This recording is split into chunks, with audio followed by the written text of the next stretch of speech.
Assalamu alaikum. Good evening, brothers and sisters. Welcome to the open conversation that I have with you always on Saturdays, where I invite people to talk about social and political or any other matters. Most of you might know, have followed last weekend Saturday. I have my darling Fat Sane Jalo, who we were talking about the challenges of and the immigrant family in Europe, and it was a very, very, very, very interesting, session that I had with her. We had we talk about as a woman for her, how the challenges that people face in Europe here, especially immigrant families, you know, the misunderstandings among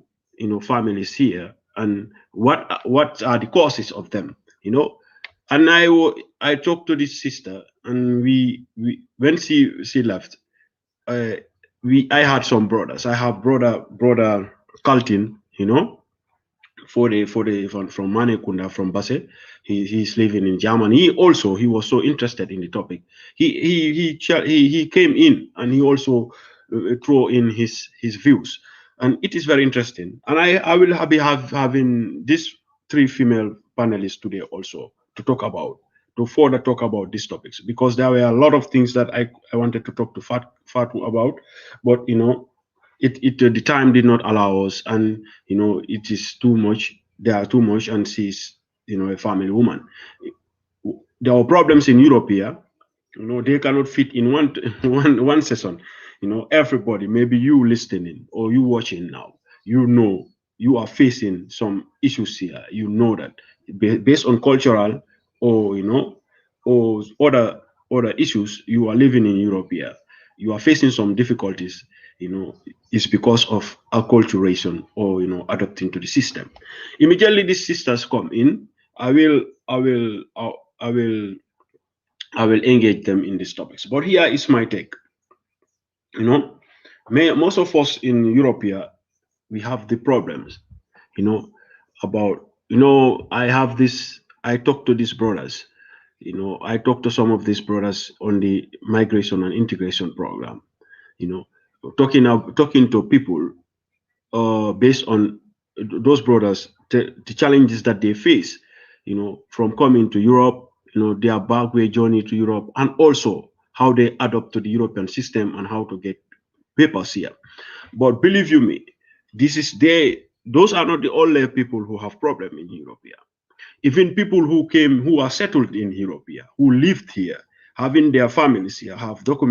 proper documentation in Europe or in the US or anywhere they are, they face some problems. We have a lot of problems. I will not put myself out of it. I am part of it. We have a lot of problems here, and that is based on because of the cultural differences or the religious or the environment, or racial differences. We face them, but the biggest problems amongst us have to be speaking, because you can understand, okay, you have problems between you and the European community or the country in which that you found yourself in, because maybe that is a different culture. They are white dominated population, and you are among the minority. But if you live with your own people, you have problems amongst your people. Like the brother was saying the last time, he was talking about financial reasons of it. Financial reasons of how much of our families that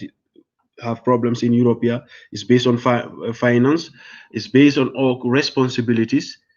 Taking family responsibilities. Because I even posed the question to Fatsani, if the family in the couple in the Gambia is the same couple in Europe. It's two things that differ. And she went to a line that she explained about compromising. Having a compromise, like agreement between two couples, agreeing what to do next, how to run your family, you know. So, like, if you, I will tell you, most of our people here, when they come here, like, most of our problems that we have in here is finance, money. It's not even only family, families that are settling here. But let me tell you one thing.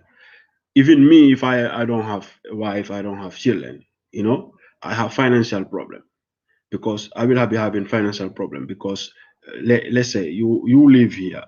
you want to have a life here, but you want to have a life also outside Europe. Outside Europe, yes, you want to have a life in the Gambia. You want to help your family. You want to develop yourself in the Gambia too while you are here too. So financial aspect of it will be a big problem. And this other problem that you will face is you will never settle. You will never settle, like mentally. You will never have peace. You'll never have peace of mind, because you are always like running between two lives. You know, you are like you are going home tomorrow. You working like you are going home tomorrow. You will never be financially settled. You will never financially satisfied, even when you have many things, because first of all, apart from the family that you will help back home, you also have you want to establish something back home, and you also here you have to pay your bills, you have to eat, all those things. So financial problem is not only families, couples, let's say couples who have them here, but today I would like to talk to these people about the financial aspect of it. The financial aspect of it, where I want to talk about this, when Farsani wanted to talk about the money that come, that is not only in Europe here, it's not only even in America. Like what she was trying to explain about most of the people, what they have, where they have problem when it comes to finance. Like what, I don't know about in the Gambia, it doesn't have, in Africa they don't have it, but in Europe here, let me talk about Belgium here, and I know in Germany for fact, in Netherlands also, you know they have support, financial support for families. They support, give money to, like what they call child welfare, welfare of children. They give them money. That money, that money brings a lot of problems among couples in Europe, especially the foreign couples, immigrant families. I will come back to that. I'll tell you why. Because you know why. Because the money that they come in, people, we as foreigners here, like foreign cultures, we live in here. We don't know exactly what is the reason why the state is giving you that money. Why the reason why the state is giving you that money. The state is giving you that money because of the child that you had, not because of you. The money is for the child. It was why it's called child support, child welfare. But many people, they have problem, and even that lead to divorce because of that money. Because of that money, it will lead them to divorce, because or misunderstanding among themselves. They have problem, and they will never have peace. You know why? Because the wife want to help her family back home, the man want to help the family back home, and the man also want to build something back home. And all of these people, if they don't have like a good income in Europe here, like when they don't have good jobs, they don't have, or America, let me not just say Europe here, both America and Europe, they take many of these people, they will be depending on that fund that is coming in for their children, and their children, money will be like a supplementary income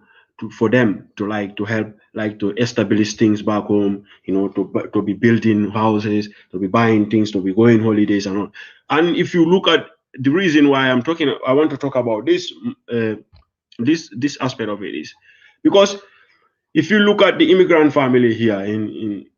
I don't know, I don't live in most of these European cities. I know about in Belgium here. You hear people complaining, children of foreign background, like especially Africans, the children, they lack some amenities, while they have the money. The money is already given to them, given to their parents, for them not to lack these amenities. But trust me, their parents, because if in normal fact, if you demand the couple here, you have a child in Europe here. If you cannot afford clothes for your children, if you go to the state will give you money for that, for you to give to your children. But imagine the state will give some people, some families here funds. They give them money, and that money, they will not save a damn for those children. They will not save even a cent for the welfare of their children. Let's say you have a child here. Every day the state is giving you €100. Let's say I'm giving you like 1% off, or even 0.0% of 0.001% of what the state is giving to family members in Europe here. They give them money for the upbringing, or for the welfare of their children. They will not be saving even 1 cent for their families, for those children. Like to say, when the state give me €100, I will save 100. I will save €55 every month, for in case when my son or my daughter tomorrow want to buy a bicycle and I don't have the money, I will take from that money and buy the bicycle for my son. If my son is going to school without how to call it, proper clothing, when I see the clothes that he or she is having is not good enough, I will go and shop for her because the state give you that money. Let's say that's why you have in Europe here. In Africa you don't have that, but in Europe here, children are bullied in school. Their peers bully them or mock them, make them feel inferior, you know because of the way they appear or what they have, what they cannot afford. You understand? So these children, our children here, they feel so inferior. They cannot compare themselves with the children of like European parents. And that they will say, yeah, and then people will start talking about discrimination. But even children whose parents are here, who are from the Western culture, they also get bullied because there are Europeans who think like Africans, who take that money, the funding that their parents. I know for fact there are families in Europe here who are living on the poverty line. I know that for a fact. I have that proof. I know that for fact because I know the system. I always tell you people, I am politically active here. I know what is going on here. I know there are European families here who both parents and grandparents are born here. They upbringing, like all of them. Those people are living in poverty line here. You come here struggling. You said you come to better your life here. You have children here, and the state is helping you, and you still want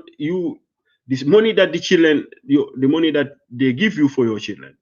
You are not investing in it to your children. That is the sad part of it. And secondly, the other sad part of it, it becomes a problem, a marriage problem. It becomes a marriage problem, and then these two families who were so in love with each other, who had so much admiration for each other before they came to Europe or when they come here, immediately this start to come in, they start to have problem because Bubakar want to help his family there. He want to build a house. He want to buy a car. Bala bala. I want to be big in the Gambia while I am not in Belgium here. Fatu want to be big in the Gambia. Want to help his family. Bala her family and want to be people to see, have an image, build an image in the Gambia that she don't have here.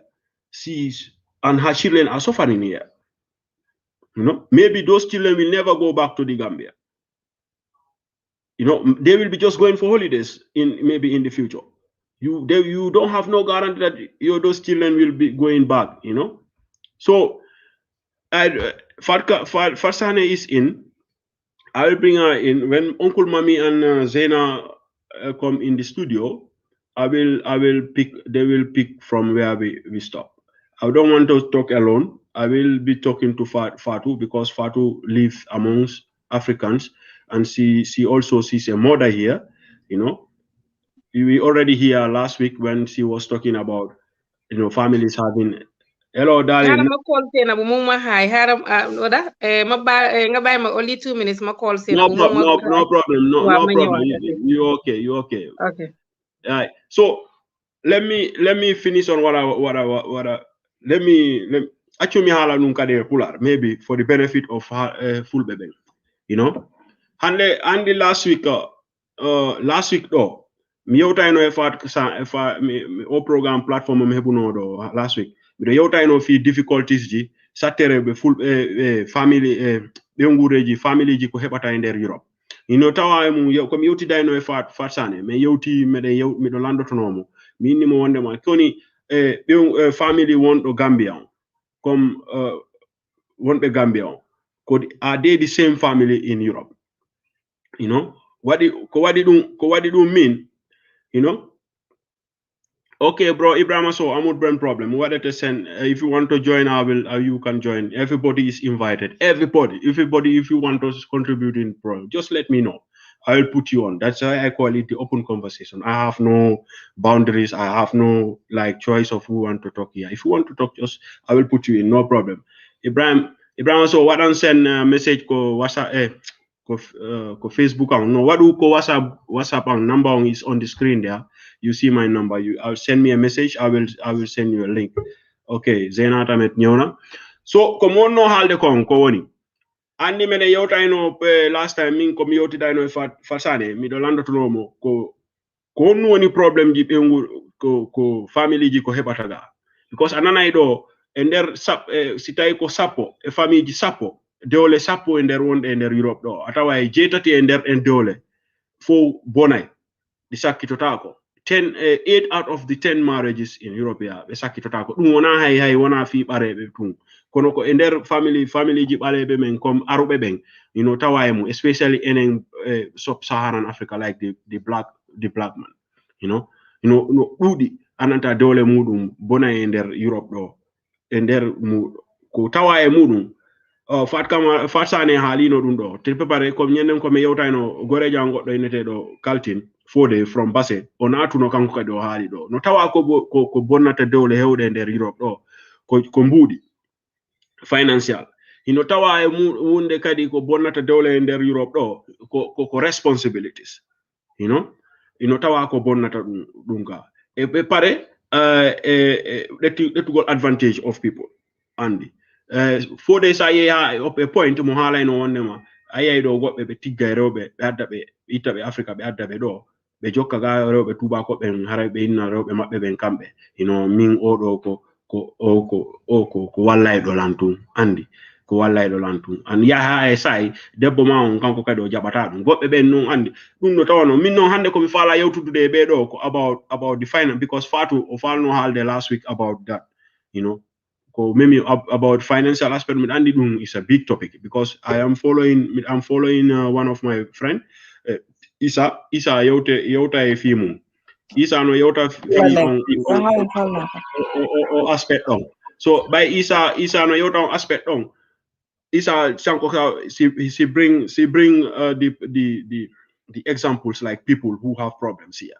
about financial problems so atawa e himɓe hewɓe ɗo problem ji maɓɓe ɗin dewle maɓɓe ɗin ko mbuuɗi ɗin a yeeɗo famille ji yewɗe andi Africa en ala on kono Europe ɗo let me talk about Europe like Belgium komi andi ɗon Belgium Germany and Holland sa heɓi ɗo ɓiɓɓe maɓe laamu ngun jonnete mbuuɗi pour wallito ɓiɓɓe maɓe pour wallitoraɓe ɗin mbuuɗi ko ɗum addata probléme hewɗo e nder dewle ga Europe ɗo ayi adda e dewle probléme ji hewɗe e dewle ɗen Europe ga so a yeyi how to call it a yeyi ɗo yimɓe ɓen ɓe jokkay ɓe ɗin mbuuɗi ɗin yimɓe ɓen anda hunɗo ni nafu ko ɗum waɗi sah laamu ngun no jonnama ɗin why are they giving you that money ɗin mbuuɗi ko ɗon importance of ɗin mbuuɗi ɗin yimɓe ɓen majji fimum ɓay laamu mum ɓe jonnatama ɗo mbuuɗi fi ɓay an tun ɓe yima ɓe fima no welama ɓe wela ɓe ɗettama ɗo si ala gollude ɗo a meeɗa gollude ga ɓe jonnatama mbuuɗi si ala gollude siɗa golli noon a golli ha ɓe stage go sa ala gollude ɓe jonnete mbuuɗi kono ɓe jonnete mbuuɗi kadi pour wallitagol ɓiɓɓe maɓe a yii ɗin mbuuɗi ɗo hewɓe ɓen ko ɗon ɓe heɓata ɗon dewle maɓɓe ko ɗon bonirta a yeyi ɗo yimɓe hewɓe si ɓe fuɗɗike jiidade tun mbuuɗi kin laamu ngun fuɗɗike ɓe hokkude mbuuɗi fur ɓe jonna wallito ɓiɓɓe maɓɓe ɓen ɗin mbuuɗi first of all ko hari ɗum wona hay Europe ɗore hay America ko non ko fii ɓiɓɓe maɓen si ɓe yaha school si ɓe faala si ɓe ala bukuji sodanaɓe buku si ɓe ala paɗe sodanaɓe paɗe si ala conci waɗi correct ɓe sodanaɓe conci si ɓe faala anything like any other thing like bicycles and all other laptops or any other things ko ɗum waɗi ɓe jonnama ɗin mbuuɗi kono enen africain ɓe ɓen ɗo especially enen sub-Saharan Africa ɓale ɓen a yeyi ɗo mbuɗɗi so fuɗɗike naati ɗum min Boubacar miɗo faala darnude miɗo faala wadde Africa ɓe Gambia ɓe anda min miɗo Europe mi darna suudu mi sooda otoje haray mi faala wadde hollirtirde hoore an Africa haray min on gurdal sani ala ɗum Belgium ga Europe ga tewe pare ɓiɓɓe am ɓen min miɗo ɗetta ko annanta mbuuɗi ko annanta ko fii ɓiɓɓe am ɓen num miɗo naɓa miɗo wallito yimɓe Africa miɗo darna kuɓeje miɗo waɗa piiji fuyi Africa ɓiɓɓe am ɓen ɓe yayi ɗo they go to school ɓe heɓay probléme because ay Europe ɗo yimɓe ɓe annanta hay jibinande ɓe gasa ɓiɓɓe maɓɓe ɓe waɗe bully ko school si be inni ma bullying like be waday be andi be inna be anga ala e fus ndari ko bornida andi hersingol you know hersina mo ala tawa ha bibbe ma be fi yagol school wela tabe bay haray be andi tuma be ko school fo be himbe gore be ben andi to nyaabe haray no wada be moko you know so dum wadata halamu pour himbe ben fo fota ga ko dum wadi do mani ala how to call it, uniforms alaga so dum be bare do dega sa ala mbudi hay ko sodangol biddo maada by school ma dum tonci sa ye ko lamu social system be jonnete mbudi pour sodana bibbe maabe why be jonna maadi mur kono most of our people they watta send be let's say be haray ko 100 euro be si minimum 100 euro there are money more than thousands euros every time maybe people get it about from 500 600 let's say even 100 euro the jonna maadu every month awala wadu de say 5 euros fi biddo amount mi let's say jango makko maadum so hebi problem maadum sa wawata mo sodande wule awadi understand ayado himbe be dimbudi fo be waday do brugal bibbe mabbe be yaay do bibbe memben do bibbe hewbe jibinte do atawa haraybe wawata natude university sa because mabbe wawata be wadande yobande dum lamu andi lamu kadi si yeyi ayaay do ay duubi nangam lamu accete jonnude fonde andi ci jonnete mi sikki ko 25 years me anda 23 years some countries something like that they will not give you funding anymore so atawa si biddo ma on si anse alana mo marande ko fuddo dum wadi do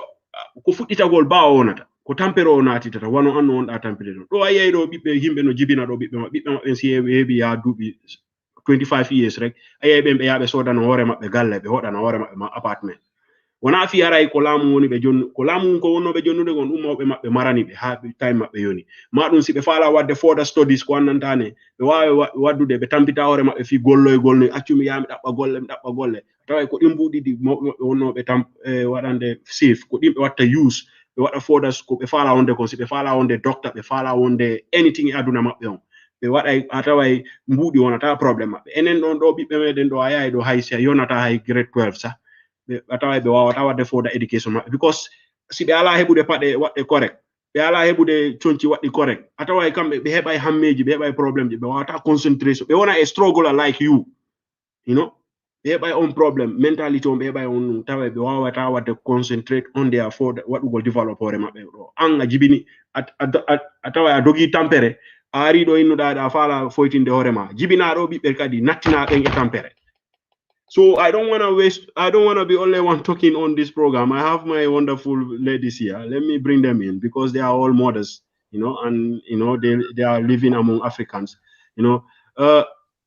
Zena, buy my start here because yo last I'm gonna say rak leka buy go. Sere na Zena na def mobile nga nuyu ante ak swing viewers. Commencé guñ sa yéen no amul problème muñal ñu rek graw naa leen muñal nuy naa leen bu baax santaat leen gërëm leen mbokki auditeurs yi seetaankat yi ni ma koy waxee saa su ne rek yéen ñi nga xam ne saay bu ñu lalee ba sa ngeen ñëw toogandoor ak ñun ba saa suñu paree rek ñu laalendoor ak ñun kon nag yéen ñëw toog pelloog yéen jàkkaarloog yéen waxanteeg yéen yu baax defanteeg yéen yu baax daf ñuy neex di jéggalu rek nag am na samedi passé yoo xamante ne génn mënutoon a am waaye dañuy wax rek inna ilaa wa inna ilay raji'un inna ilaa wa inna ilay raji'un inna ilaa wa inna ilay raji'un comme que àdduna moom li fi nekk dee la ak dundu ku mos dundu di nga mos dee àdduna moom demal maa ngi ñëw la ñoog moom a dëkk àdduna ku fi nekk fu nga ñam ci yi fi ne nag day bokk ci ay feebar ay nattu ay mbokk mu dem ay ku la jege ku dem bu boobaa rek nga sante ko yàlla doyloo ko suñ borom bi te xam ne ñun ñëpp moom la ñuy xaar yal nañ fekk ci yoon bu baax te yàlla may ñu nawtal bu nekk nawtal lay ñaan yal nañu yàlla may ñu toog ba nawtal suñu njaboot yàlla bàyyi ñoom ben ñuy weer di weeri leen wax ne asalaamaaleykum wa rahmatullahi taala wa barakaatuhu ñu ngi fas yéene toogaat pellowaat ak yéen di ñaan yàlla suñu borom bi subhanahu wa taala mu may ñu tàmbale bismillahi rahmani rahim ak eggali alhamdulillahi rabbil alamin nañu ko yàlla may allahumma amin ñu ngi laa jaale yow tamit xam naa wax nañ si suuf waaye still dañ la ñaan dëgër, because it's difficult. Xam nañ ku nekk, ñaaka sa ko bokkal si biti dafa métti, because man tamit in 2016 amun naa fi dama ew benn suba rek ñu woo ma ne suma yaay dafa gaañu. Amul lu gën a naxari loolu. Xam naa nu mu how difficult that is, so man laa ñaan pour dëgër, dëgër, because yombut du musa passé doo ko you will never overcome it, but you are very strong. I know you will be it. So man laa ñaan nga dëgër. ñu ngay ñaanal ñu jiitu yëpp, yàlla na leen yàlla xaare aljana, may leen teeru leen si aljana ñu gën a kawe si so Fatou dama laa bàyyi nga nuyu. Yow nag da ngaa choose soo buggee nga nuyu si soose, soo buggee nga def English, anything that you wish. Hello. Okay, assalamualaikum warahmatullah. Mba falal be ko be kacañin dati kam mbal konton nal bi mbal be konton na be kacadat la bismillahir rahmanir rahim alama nga ba alhamdulillahi rabbil alamin atul med yalla nem fintinal fanan ka fintina nem mbal konton na mba falale ko ala baraka bake mal joram soto alale al joram soto alama ala al jo because se fintina puruni moli kaca al yenyu so hakilola ale ñoo kono to diya kacala kacame alo ite fansi fanna fano jele te men kanji be ye fanna faje o ton to mal joram soto bar ala me joram soto alama ala yali jo mba falal be bismillahir rahmanir rahim ngadati kayra kono alama ngaban kayra kono be duwala al fane anin sabanti frul be duwala wol fane alama ne manen kafar kele alamila la janglu sono yala sa tol mil be la ran to be duwala wol fane alama sa farga bulle kan kayra kono ntol fanan alama alayen so sabu nyimma la purun te kar fintino wate ne wate purun nal kacano kanyo so hakilola ala baraka bake atol la moy lalu alla la moy kuñi mala ala baraka bake al bismillah. Fatsane, xam nga last week bu ma doon waxtaan ak yow demoon nembe bi ma la laajte bi man ak yow fii demoon we had a long discussion. Suñ discussion dafa demoon ba nga xam ne sax dafa interesting we suma benn boy moom dafa forcé mu dugaat mu ne ma may ma 20 minutes ma may ko 20 minutes mu dugaat ñu def ko more than 1 hour because topic bi lu ñoo waxtaane dafa over important te ba pare dafa am yu faana yu bari yoo xam ne laal nga si because dama la laajte lan mooy problème bi yow da nga compter 1 2 3 1 4 5 te ba pare every one of those yoo compter loolu full programme la mun nañ ko waxtaanee fii ba ëllëg waa xam nga tey yàlla def na Zeyna tey dëgër na tuuti ñëw na dinaa leen laajte question maybe dégg ngeen on the backstage lu ma doon wax si about luñ dee wax kindergarten xam naa loolu tamit in German is almost sounding the same because Dutch and German ay cousin lañ comme sénégalais tukulóore ak Pël Fuuta yi la rek comme benn nga dafa sound alike luñ dee wax kindergarten soo loo déggee loolu in English dañ ko dee wax social welfare like welfare money child support okay something like that man lu ma leen bugga laajte tey mooy lan mooy child support lan mooy seen understanding xaalis boobu noonu xaalis boobu lan mooy loolu lan mooy njëriñ yow de topic bi nga isi tey de moom foog ñu reetaan parce que topic bi nga isi dafa mel ni yow moom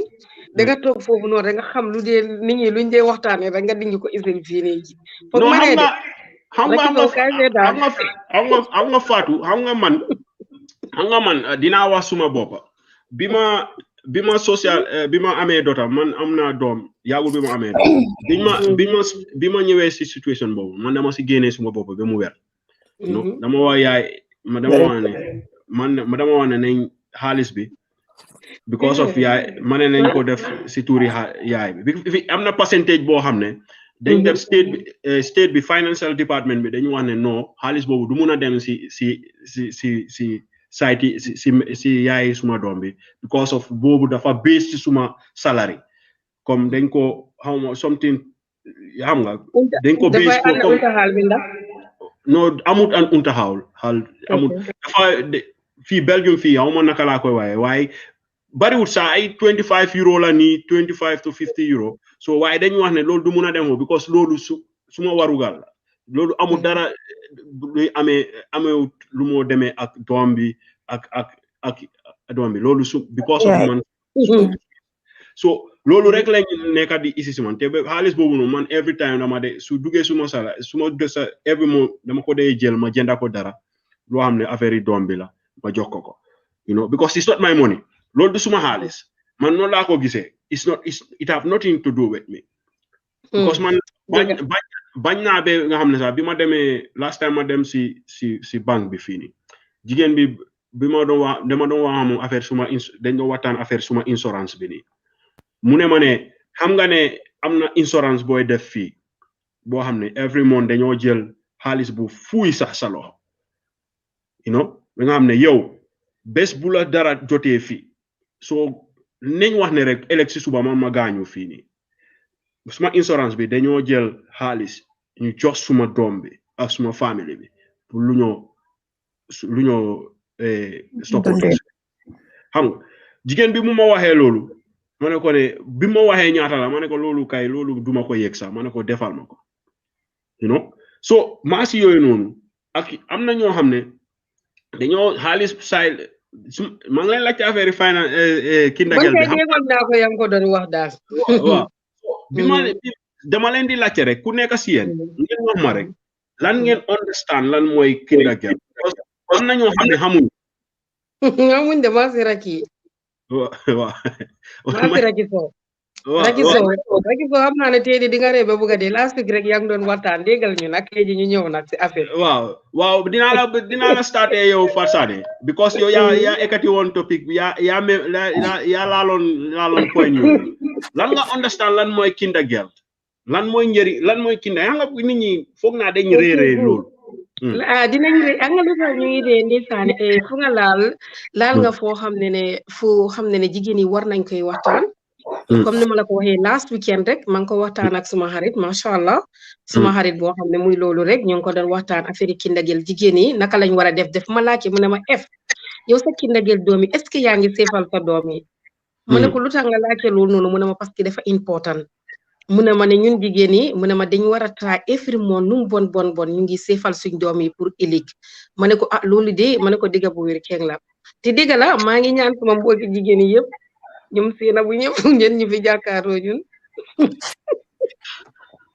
yéen a ngi ree muy mel ni yéen sax ay victime ngeen si lu ñoo wax ni you know Zeyna lampa yow di man topic bi lampa man ko ba sax parce que nga nit ki tamit sooy wax ci dara da ngay wax loo xam ne loolu ngay def fi yara man ma bay non man dama bëgg rek ngeen wax ma lan mooy njëriñi kindagel lan mooy bu leen xool yéen lan mooy lu tax kindagel bi ñun jigéen lampa man topic bi kiro nga dégg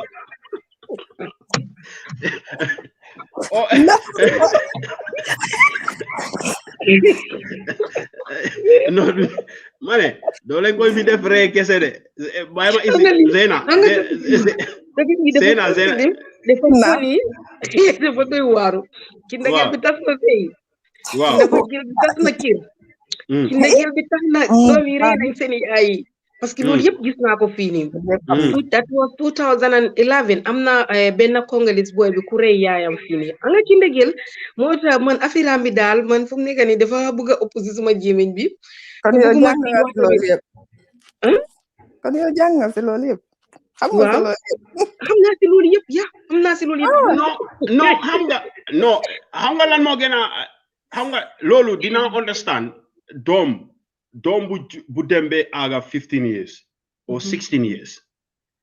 xam nga mu am problème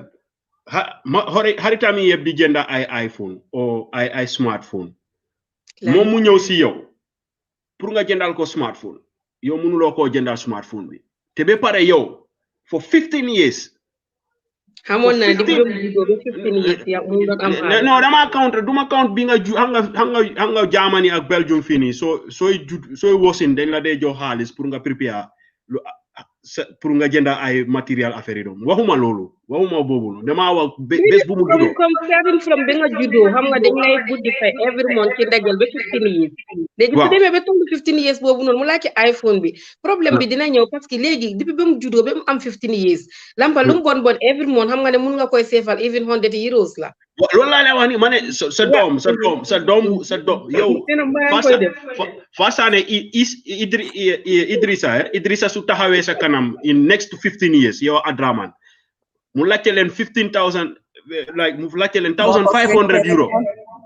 1,500 euro joxu leen ko ok boo xam ne moom moo ko moom foog nga ne loolu war na loolu moo war moo tax man xaaral man ma ñëw parce que suma mbokki jigéen yi maa ngi ñaan ñëpp ñun dañ fa dee def mistake ñun africain jigéen yi fii nii nekkut xam naa ne tubaab yi tam dinañ ko def waaye nekkut ñëpp waaye ba tey si tubaab yi tamit am nañ at least man comme li may wax man parce que nga duma wax ne moo ngi koy def fii nii xam nga rek seera bu parce que mu ngi jàkkaarloo moom xam na xam nga rek Abdourahmane dina ko seetaan boobaa suma pare mu ne ma ef lan nga wax loolu mu fekk ma fa dégg la am na papa yu bari yoo xam ne bugguñu xam dara si kindagel bi waaye am na papa yoo xam ne fi Europe ji fii nii ñoom kindagel bi di moo ñuy duga ñoom ñooy njëkkalante pour jël sa bankaat bi moo tax man la kindagel bi sëy bu mu fi tax ku fi taxaw nga wax fii ba ëllëg waxtaan bi du jeex am na parents yoo xam ne bàyyi ma laajte leen this question foog nga ne xaalis boo xam ne xaalis boobu sax dafa am tur dafa oote boppam bi pare mu ne kindagel boobu dafa leer ba pare boobu waxut parent guilt waxut parent guilt waxut parent xaalis de mu ne child support foog nga ne xaalis boobu noonu war naa tas sëy Zeyna ñëwal si asalaamaaleykum bismillah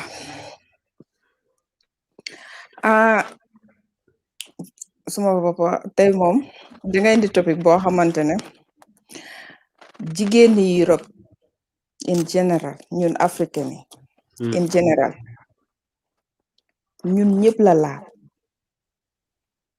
ndax ku ko ciy def ak ku ko ci defut kenn defu ko ci na mu waree ma commencé ci sama bopp man sax defuma ko ni mu waree man léegi ma wax ak jigéen sax laaj la ne la yow naka nga dee def sa xaalis ci doom yi mbaa lu mu bon man dama la koy tuutal sax mbaa lu mu bon même 20 euros sax yaa ngi koy def ci sa bank account every month ndax kindagel bi boo seetee tur la am na lu mu faj waaye am na lu mu fajut olof yi dañuy wax naan matul mbuus waaye yàq na mbuus boo seetee fii kindagel buñ ne Germany matu 200 euros nga seet xale bi li muy use per month 200 la 200 plus 215 léegi yokk nañ ko ok nga seet xale bi li muy use per month fii ñun suñu xale dañ spoil ay spoil child lañ am yàqu meluñ comme ñun ñu meloon xale bi dangay génn ak moom mu gis dara fekk yow planuloo sax ne dangay jënd waaye saay boo génneek ñoom di nga spend waaye bu mu teree ne li nga xamante ne man dama lay wax ne def ko daw of track bo loolu balaa muy xaalis bi di egsi si yow dafa mel ni comme insurance bi ñoom seen insurance yi rek balaa yow ngay gis xaalis bi ak sa bët di nga liggéey ñu ne la 3000 lañ lay fay per month waaye yow doo gis 3000 boobu yow bu weer bi dee balaa yow ngay egg si sa banque bi 2000 plus nga fay fekk na ñoom seen taxe bi yëpp jël nañu xam nga loolu doo ko dee sóoraale sax yow xaalis boobu ñoom bi ñuy jël doo koy sóoraale si sa programme moo tax man dama lay wax ne def ko comme noonu def ko daw of track su weer bi dee yow balaa nga àgg si banque bi na fekk ne ñoom seen xaalis bi dem na si seen account bi ba pare lu mu tuuti loolu du bokkati yow si sa programme te am na lu ci neex nag loo xamante ne am na foog naa ne suñu mbokki jigéen ñi sax xamuñu ko wala parents yi in general xamuñu ko moom xam nga lu ma si neex gis nga su ma toogee ba half of the year ñu indil ma seen compte auszug yi seen receipt yi waaw ba ma xam amount ñoom bi ñu am si banque bi suma xol bi nu muy seddee man dama ne xëy na yenn parents yi dundaguñ ko xamaguñ ko loolu suñ jàkkaarloog receipt yooyu bi xam ne suma doom bii xoolal at yi mu am ak xoolal li ma ko tegala ngum man samay waajur man juddu naa ba ma man maa jóg dem di xosulal sama bopp kenn musuma tegalal trans xol bu sedd boobu xol bu neex boobu noonu jigéen bëgg naa bépp jigéen boo xam ne yaa ngi Europe rek jéem koo try jéem koo try waaye dafa am jigéen ñoo xamante ne ndeysaan man dama leen di xool mere leen léegoo leen Fatou Sané ne moom daf may wax ne dama ko yërëm ma ne ko déedéet man moom yërëmuma ko man dama lay mere si naka ndax nga ñëw Europe fii moo xam danga ànd ak jëkkër ji moo xam jëkkër ji daf la indi moo xam yaa fi indi jëkkër ji ndax ñett yi rek a am moo xam da ngeen fi taseet sëy ñeneen yi ñoo am yàlla ubbil leen fi ngeen am fi njaboot yow yaa ëmb juróom-ñeenti weer yow yaa xëy war a dee war a dund yàlla dimbali la jox la dund yow góor gi mu óor la ne bi ngay takk jabar danga natt ne njaboot nga ciy xaar lan moo tax ngay takk jabar danga war a dëkkal jabar ji danga ko war a dëkkoo danga ko war a amel léppam njaboot ji ngay indi ci àdduna kan moo leen war a amee yow sa responsabilité la yaa leen war a dundal yaa leen war a oddu yaa leen war a defal lépp nga yàlla nattal la wërsëgal la nga ñëw jur njaboot googu si réew moo xamante ne at least am na si luñ lay jàppale boo waroon na def 300 euros si benn doom par month ñoom fay nañ ko 200 euros su fekkente ne yow nit nga yow góor gi jox nañ xale boobu 200 euros te xool nga xam ne yow say waajur ñàkka am luñ la dencaloon ñàkka am lañ la palaanaloon moo la tax a jaar ci baag wéeb moo la tax a jaar ci géej gi moo la tax a jaay seen laan bi ngeen yaakaar nga fayee ko nit ñi indi la Europe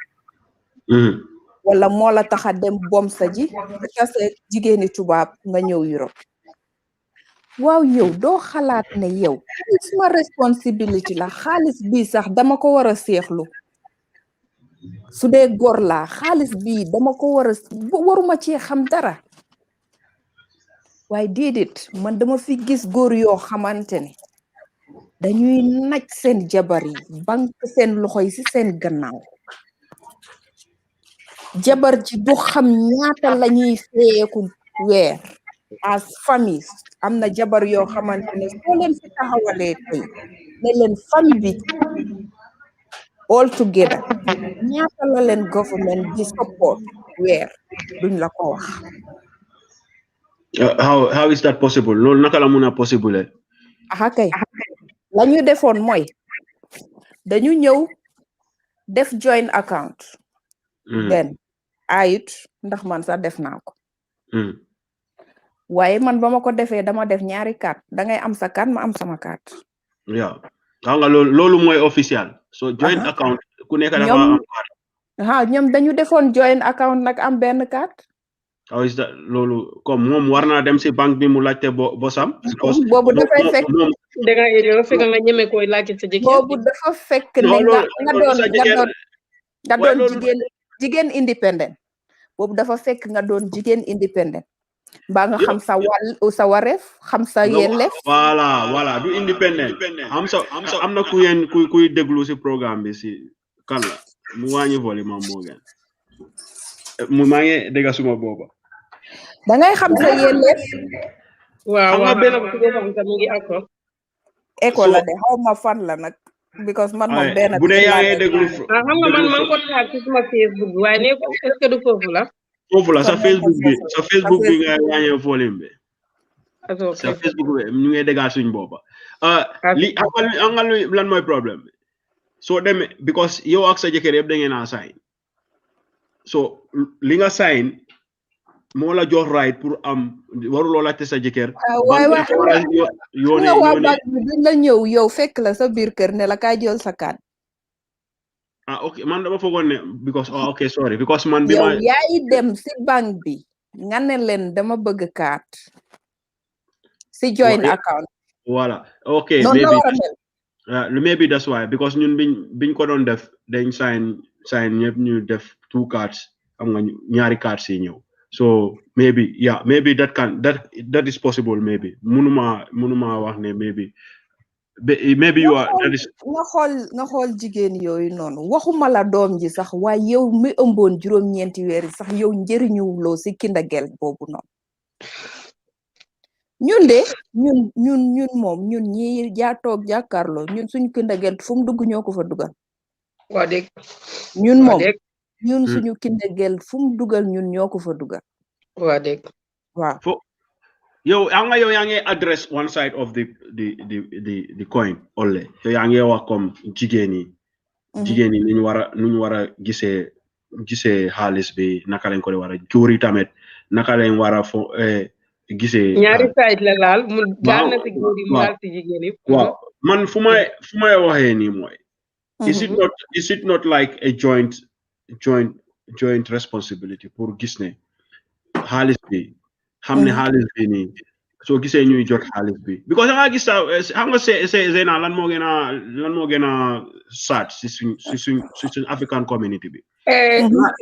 waaye naka am na fi nga laal nga bëgg a demaat nga ne it is not naka laa di joint responsibility waaye boobu bul faate de boobu ma li yàlla foofu noonu boobu wan la war a nekk yow góor gi si fekkente ne dem na ba mu la jox xaalisi xale bi maanaam man Abdourahmane xaalisi xale bi xamul sa ñaata lañ dee fay xale yi kon man loolu suma responsibility la pour ma mun a xam naka laa war a def xale yi pour ëllëg parce que moom paataam bi plé na ko ba pare jël na xaalis bi mu bàyyi ko suma loxo laajtewut ko xamul sa kañ lañ leen dee fay xamul sa ban time la seen xaalis xamul sa ñaata la man foog naa ne man loolu suma responsibility la pour ma mun a xam xaalis boobu noonu fan laa ko war a def ak naka laa ko war a def waaye xam nga man fu may waxee Farsane man fu may waxee mooy fu demee xam nga waxuma foo demee we nga xam ne mutual understanding dafa am man fu may waxee mooy fu moo demee ba mu nekk problème boo xam ne ni keneen ki dafa teg bootam si xaalis bi ba xaalis bi xam nga yow loolu moom amut keneen ki Boubacar loolu moom benn boor rek la loolu moom mooy ne góor gi moo warut a teg bëtam ci xaalis boobu góor gi dafa war a seexlu xaalis boobu moom amut ñaari boor gis nga góor yi ci boppam dafa war a seexlu xaalis boobu noonu mot na borom kër laa wax waaye bu dee moom dafa wax naan man dama bëgg a gis ne xaalis bi dañ ko dugal si bu dee yow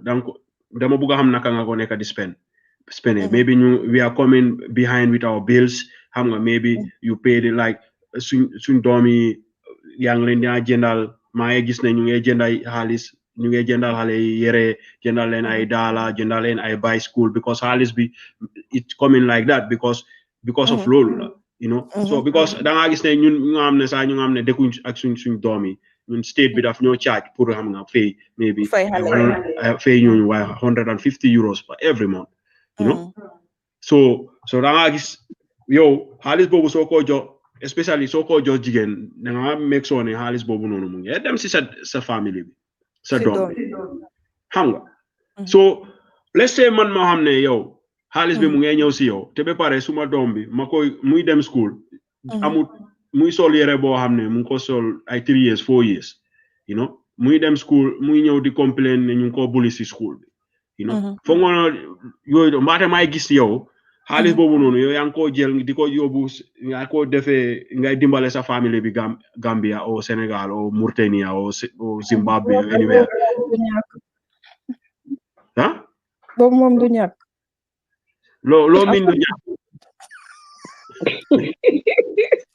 man lampati ya no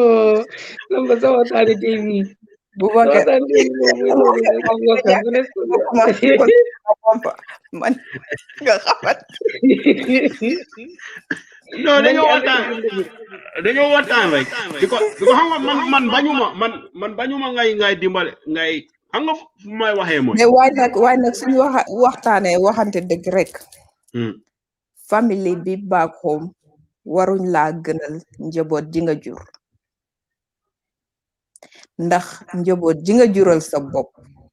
ñooñu ñooy sa first family tey before ñeneen di ñëw ndax ki nga indi ci àdduna kooku yow sa responsibility la ñi ci back home ñooñu dang leen ci boole rek wala dang leen yërëm rek waaye duñ sa responsibility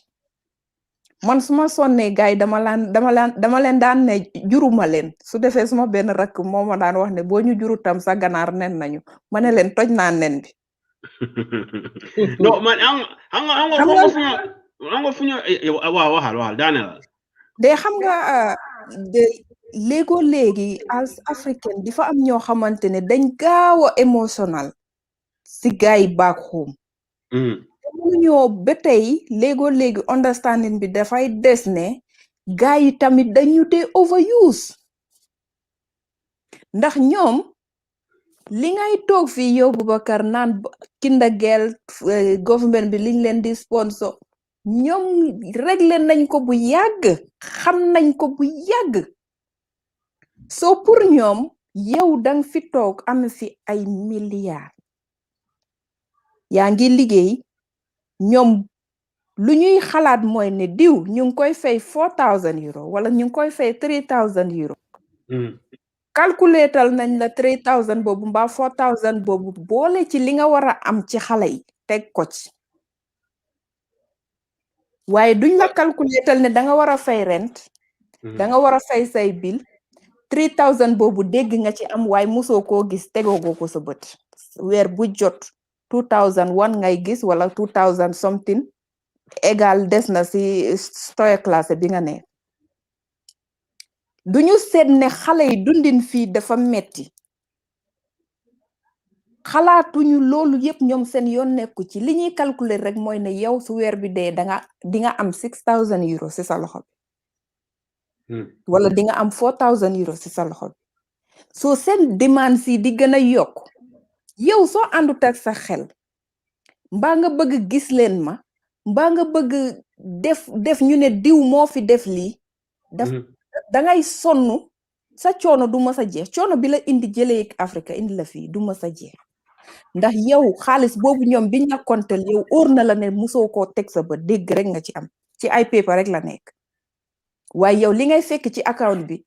ak loolu ute na comme guddi ak bëccëg yow loolu ci nga war a def sa soxla yépp kon boo leen ko wonut lu dul won leen ne yow danga am won leen ne yow gis leen ma daf la neex won leen ne yow nga def nit ñi naan diw moo fi def ni daf la neex mooy coono bi du mës a jeex ndax yow liñ la jox pour nga fiicoo sa xale yi liñ la jox pour sa fiicoo xale yi comme ni nga ko maa ngi la dégg sànq ngay wax ci pël naan ñun am nañu fi bari ñoo xamante ne doom bi dina dem ba war a dem yenn external education du ko mën a am loolu man dama koy waxtaan ak Fatou mi ma ne dama koy wax ma ne ko ne xale yi ñun dañu war a xar suñ tànki tube yi ba xale yi lépp xanaa ko bëgg parew te jàng waaye lépp lu ñu war a mën a jàng te bëgg koo jàng dañ ko war a jàng ci dëkk bi dëgg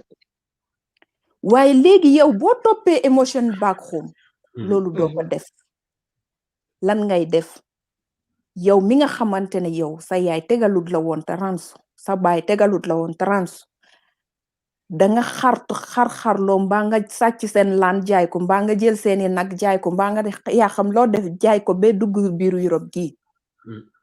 nga ñëw defuloo dara mënuloo fee defal sa bopp dara ndax éducation bu baax sax amuloo ko woon mënuñ la ko fayal nga ñëw nekkewuloo fi dara lu dul bale mbaa nga nekk fi ci mairie tubaab yee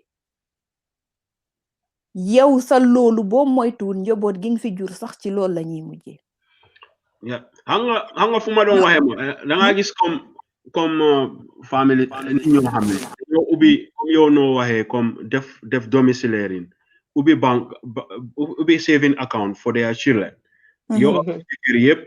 ngeen sign si soo leen sign kenn si yéen du mun a génne xaalis bi keneen du ko génne. waaw kenn boo ko paree sax ñun fii moom boo ko paree sax même su yéen ñaar yëpp bu ngeen taxawee sax du ngeen ko génne. waaw xaw da ngaa gis ne aussi dina sign signature moo fa nekk xaw ma waaye ñun moom bi ñu sign xale yi tant que amuñu 18 years mënu kenn du ko laal. xam nga yéen loolu dafa des si yéen ay decide loolu agreement la xam nga loolu yëpp si agreement bi la dee si contract bi la dee nekk so yow lu nga doon wax noonu dafa important trop xalaatal yow ne yow government bi nekkul di la doon jox 200 euros pour nga di la dimbale bu la wax ne massa coono xam ne responsibility am doom dafa bari xam nga pour jëndal mënuloo doo sa salary bi mutut noonu moo tax ñu war laa may 200 euros bo every month da nga jënda ba pour nga mun a sanse daale sa doom yi pour nga mun a sanse seen yére yi xam nga suñu amee problème yére xam nga ñooñu even state bi su they were not giving you that money yow xale yooyu noonu xam nga sa responsabilité yow wax nga ko foog ñu lekka si yow xam nga yow xalaatal ne yow soo waxoon ne xaalis boobu 200 euros boobu noonu 100 euros na jógee si sa banque bi comme yow noo ko waxee xam nga yow ñun dañoo am brutto ak xam nga netto ak brutto xam nga yow yaa ngi bugg a calculate loolu man nag duma danaa bay Adraman mu dimbale ma foofu noonu mais bi moom économiste la so da ngaa gis ne yow da ngaa dem nga ne nga def domiciliaire xam nga da ngaa def ne every month dafa jógee automatically si sa banque bi xaalis bi suy duga muy génn 100 euros muy dem si saving account si sa doom yi yow doo ko yëg because xaalis boobu noonu bokku sa salary du sa salary nekku si sa pay slip bi loolu addition la rek xalaat na ne 200 euros 100 euros bi mu ngi koy save si xale bi dem fii ba 15 18 years 60 or 25 years bu nga xam ne state bi di ko jox xaalis moom dafa gis bu dee dafa bugg a further study sax moom dafa am baasu fu moo jëlee mu jëndal leneen mbaate su buggee jënda kër am na maybe 15,000 ba 20,000 bu tegu dafa dem rek mu jox xaalis boobu banque bi jënda jox ko loan mu jënda këram du fay luwaas waaye ñun our mentality we don't have that we come here struggling ñen dañoo ñëw fii ñu ngi struggle ñu am fii ay doom ñu dugal leen suñu màggee ñu balal voilà so man foofu lay waxee why should lu tax ñun xalaatewul noonu lu tax ñuy nangu xaalis bu soo déggee bi keroog Fatou Sané di wax naan sëy yu bari fii nii responsibility ak finance moo ko dee yàlla lu tax xaalis boobu noonu bi nga xam ne sax du seen bos du sa bos dañ la wa masa coono rek affaire yi keneen ki xam nga bugga a dugga seen sëy yaxa seen sëy foog nga loolu Fatou Sané foog nga loolu war na Boubacar loolu moom dafa doy waaru te dafa ruslu torop te comme niñ ko dee waxtaanee suma caamiñ yi mbarin kewolu mbatu nga fa mandika kanto comme ka sena bu def ko dee wax ci olof mbarin kewol mel yalon ka tulu bella moy kam mbarin kewolu kule me yalon ka malo wara tala bala faka wara kindagel bi ko kindagel ma fo fatagel ma fo mutagel ko le kindagel o mudindi mo talati wo keta ko dolti me yalon ko bay right cew fa manyan nalo naka dunya me ngana ka finti nyame ninke wala lafta fen lol na ya nyanta ke la nyinati ko kuri account yi la dindi moy bayni account yi taw kay fal bi la fitne chose dara jeto o damman ni nyanta ke la ce wala longoti kindagel to bara man nyanna ke la fenti me yalon ko nyanta ke la bun kana de passolti bay right barinte ngaji le kindagel ye futulu banjanto nga kindagel gi janne ke wulu kata muso neni le ka fay ko nga account le yela dindi ngoli ko do nyin kata wolta de nofti di hani bututo muso mu kanaji je ke wole ka ta ya bedo mu aya kala hajoti kindagel ye tiñarol ki janne tiñaro mi ala siata mbarin ke wala linga hakluto kindagel to kindagel mule pour dindingolo musolu fana mbali dani la antulu musolu mel yalon ko at the end of the day mel yalo alka access soto al dingol la kindagel soto ke wol muka hani access soto gi alinga tray kar wo kari hanna tara 50 euros lem hani 50 euros lem karate fi dingoy fenne me yalon ka ba ma ko el sama because ntol man al dani ngana to babu du janga tara fitaro ke ka ngatara nyin laga arbayt nyolla after sin dingol fana yena wul yemen wol fana disem do ko ka wala ka man sum fenna fontol fangol la naso kan na naso wala munti wala nyinti ko man na responsibility ta pour ka tolu ma ko nyinata ko atol ye sama fotole at least ninga kata han every month 50 euros mbukari wala safe lari na mari tata fa school o bank at least iba soto no le pour be university joli dingoy ay karanga good education soto natara manke wo fongote han natara free education ne soto afterwards ay free soto pour katano university bara ko do nyin ko yafo nyamen sainte abla el gam pasa ko do tanol han 15,000 euros leng wala 20,000 euros e saving kamari fata da 20 years asew ko do nyin tanol ay ta ya fansun korda san du nayo korda san at least africano le mati abalo nale komisa han natara manke africano de fan han half ka so leng abalo nale mbama ya kata nyala se nyin ko do mono le because wato men nyin ko do be dunante bama bulu wato nte mu dindi ngol te man si femma aya sifu nyi sayenta ta fangam fansun korda soto mbatu ngam bama ni fama bondi luwaso la ngana ngeke na korda du mam fango itarasanto munaji be yedi ngola sama de ye fangola sama de da den alinto wulula la linga kata ngandi ngola sama de da it's the right time pour ngandi ngola sama de da nganyina ko do nyina na dunta doron ngabe ki gambe ni pareta ni ko nyi jelle sef ko hay class mon ya sef le watara man fen sef ite along ite you ye calculation o ke jang do you know how many euros is what you calculate 50 euros per month 18 years yalo wo how many thousand euro let nani fon sa calculate wo mu 10,800 euro let isto 18 years momo me yalon ko dindingo members when he or she in hani muso when he or she finish school I 10,800 sort of ala account or he will be excited excited ye xamole di amari la yes o mari fa lo buga wal da nga jox borom im da nga won borom ne aduna dañ koy plan nga won borom bunti aduna koku su pare wona useless sax du useless xale bobu su pare wona useless sax du useless because buntu bi nga ko ubbil ci aduna te fi ndeysaan tubaab yi dañ joxe opportunity yoo xamante ni nit ñi sax duñ ko dee xam spaka se fii nii su nekkut ne 50 euro su nekkut ne 100 euro ba dangay gis ne comme seen condamné yi nii ñu leen dee jox seen Schweingeld yi nii ak seen saving bi li nga leen di saveal per month soo ko yóbboo end of the year pour ñu def ko ci seen account yi dañ dee seet ndax danga am only more than 30 euro only more than 30 euro soo ko yóbboo dangay gis géchenk nuñ ko dee jóoralee xale bi di la may ambition di la may aim bi yow courage bi pour won la ne lii nekkut neen li ngay def nekkut neen te ba dafa am ay angiboot yu bare soo riidee seen letters yi yearly letters yi yuñ la dee indi di la ko won ne la comme soo seefalee xale bi même only more than 30 euro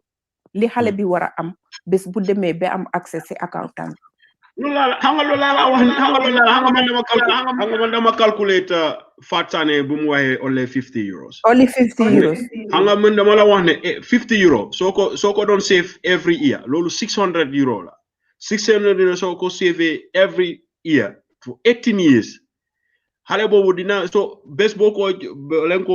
leen ko jox signature to his or her account dafa fekk ci account bi 10,800 euros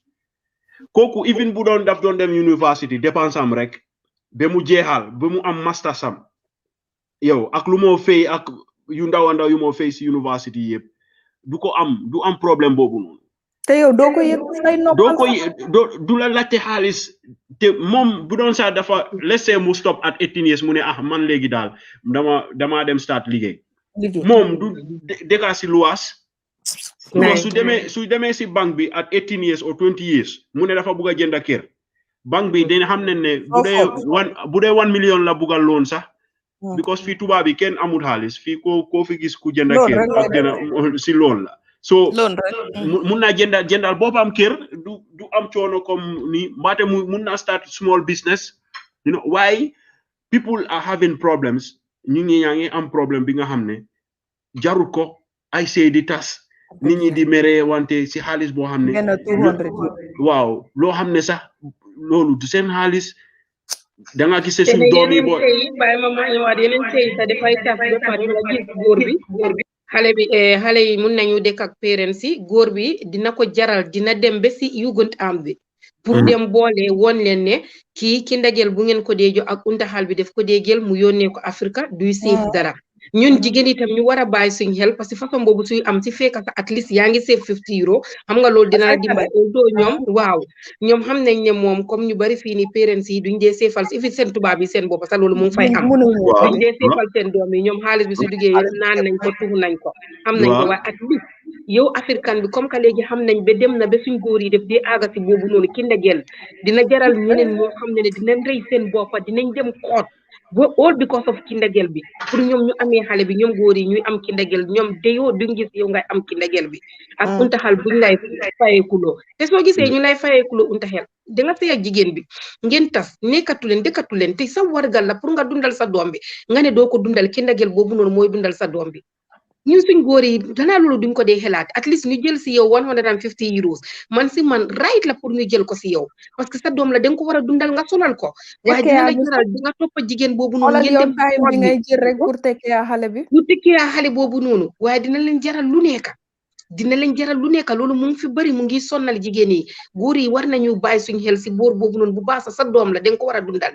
dëkkuloo yaay ji dundalal sa doom bi bul lijjante fu muy dugal xaalisam bi si fekkente ne mu ngi koy yaaxa nu mu ko munta def si doom bi magee yaay ji dina ko digaale ak doom bi parce que xale yi fii nii dofuñ suñ demee ba am even 10 years sax dañ dee xam ne dañ dee am xaalis loolu moom xale yëpp a ko dee am suñu dem ba am 10 years dañ dee xam ne ñoom every month dañ dee am xaalis bi dee ñëw because dañ koo jàng si school bi dañ koy jàng si school bi ok léegi ba tey balaa may dem si Seynabou parce que xam naa ne dina am koo xam ne dina déglu programme bi laa sig ñu ngi waxtaan si affaire ki ndagel bi ma ngi ko doon wax xam nga moom mu ngi ma laajte question boo xam ne bugguma koy fenal ma ne ko ok man li ma lay wax mooy ne ki ndagel bi su duggee ma ne ko si ñun waajur yi si fekkente ne xam nga ne fii mënuloo fii save bugguloo fii save at least ki ndagel boobu noonu jël si 60 euros ma ne ko ne nga dem uti foo xam ne xam nga ne laan bii nii dafa set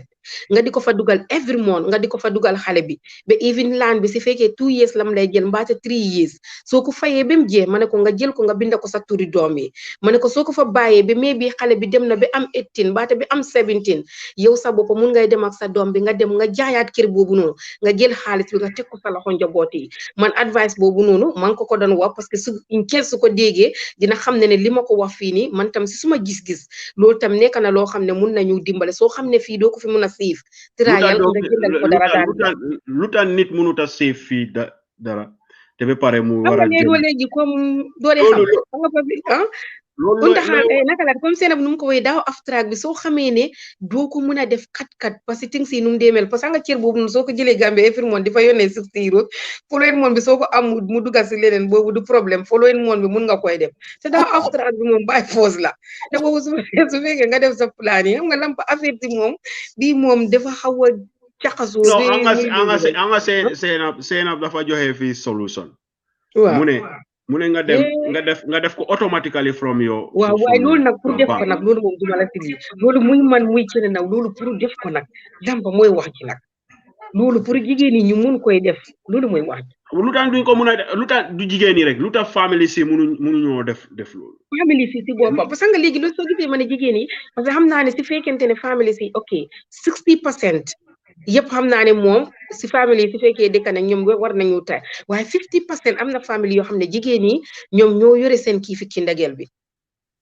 waaw 50% jigéen yi parce que man mu jàkkaarloo yow man xam naa si dara Seynabou mu jàkkaarloo yow nii moom xam na si dara am nga lu tax maybe family xam nga ñun suñ African we African communities suñ say dañoo still start wanna be living like Africa jigéen bi mooy def lu nekk si kër bi mooy dem duga mooy tooga mooy yóbbu xale yi school mooy sanga xale yi mooy def loolu moo tax xaalis bi bu nekk seen loxo waaye waaye nag déedéet lam su ñëwee in term of Europe gi fii in term of kindagel man si man even soo leen dëkkee sax comme suma advice laay jox suma mbokka yi suma mbokki jigéen yi ak suma mbokki góor yi kindagel jël leen ko ngeen bàyyi ko si seen loxo jigéen yi at least jigéen bi moo dem léeboo jigéen bi moo biir naay moom jigéen bi moo daj lu nekk si doom ji na xam moom jigéen bi wax ko ne ah sa kindagel doom bi mu ngi nii yow tam seetal loo xam ne loolu moo jën pour si xale nga def ko si parce que xam nga ne at least 200 boobu noonu mënu koy seefal doom ji mais bi moom tam mu am yeneen soxla parce que jigéen bi su demee bi am doom sooy liggéey 8 hours soo demee bi am doom 8 hours boobu noonu doo ko liggéey sa xaalis bu nga daan am si fekkente ne da nga daan am 1500 xamal ne 1500 duñ la ko fay foog nga toog te li ngay toog li ngay fay 800 la muy nekk at least amoon na yow plan yi nga doon def sa soxla yu ngay def 800 boobu noonu du mun a faj loolu noonu waaye sa xale bi luñ koy fay 800 200 boobu noonu at least soo jëlee 50 nga di ko seefal sa doom bi 150 bi mun ngay jël 100 bi yow tam nga yokk ko sa own problème yi 50 bi nga jël ko di ko jëndal sa doom bi leneen ak leneen si weer bi di loolu moo tax yow papa ji waruloo xalaat sa kindagel bi li ngay xalaat rek advice ak jigéen I don't agree on that man agree ma xam naa ne doo si agree yaa and okay du problème waaw bay ma recognize suma brother Haruna Faraj moom mu ngi bind Haruna mu ngi bindoon lu waaw mu ne the parents should not depend on the child funds they should save half for the child's future parents should cater for the children from their own saving danga xam nga lu mu mino mu ne ñun families yi dañu war a jël defal suñ doom yi lu ñu war a leen defal yépp soo xam ne si suñ own xaalis I agreed on that 100% responsibility xam nga lu tax ma ne la na xam nga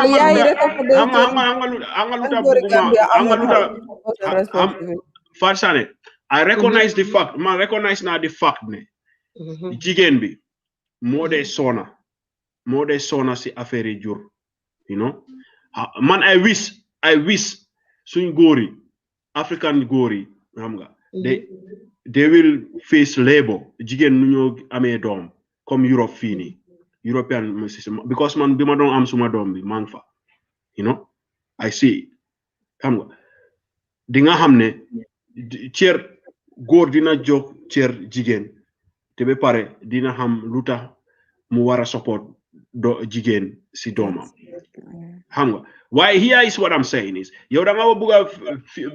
da nga am de believe ne because of jigéen bi moo dee soona affaire yi doom bi moom moo war a jël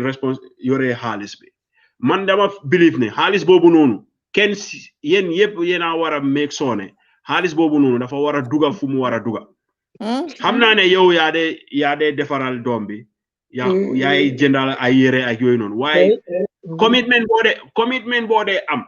yow yaa ngi bëgg a commit sa bopp pour jënda wax ne da ngaa yaa ngi advice nit pour mu jël land even bu dee loan Gambia ku la wax ne sa doom boobu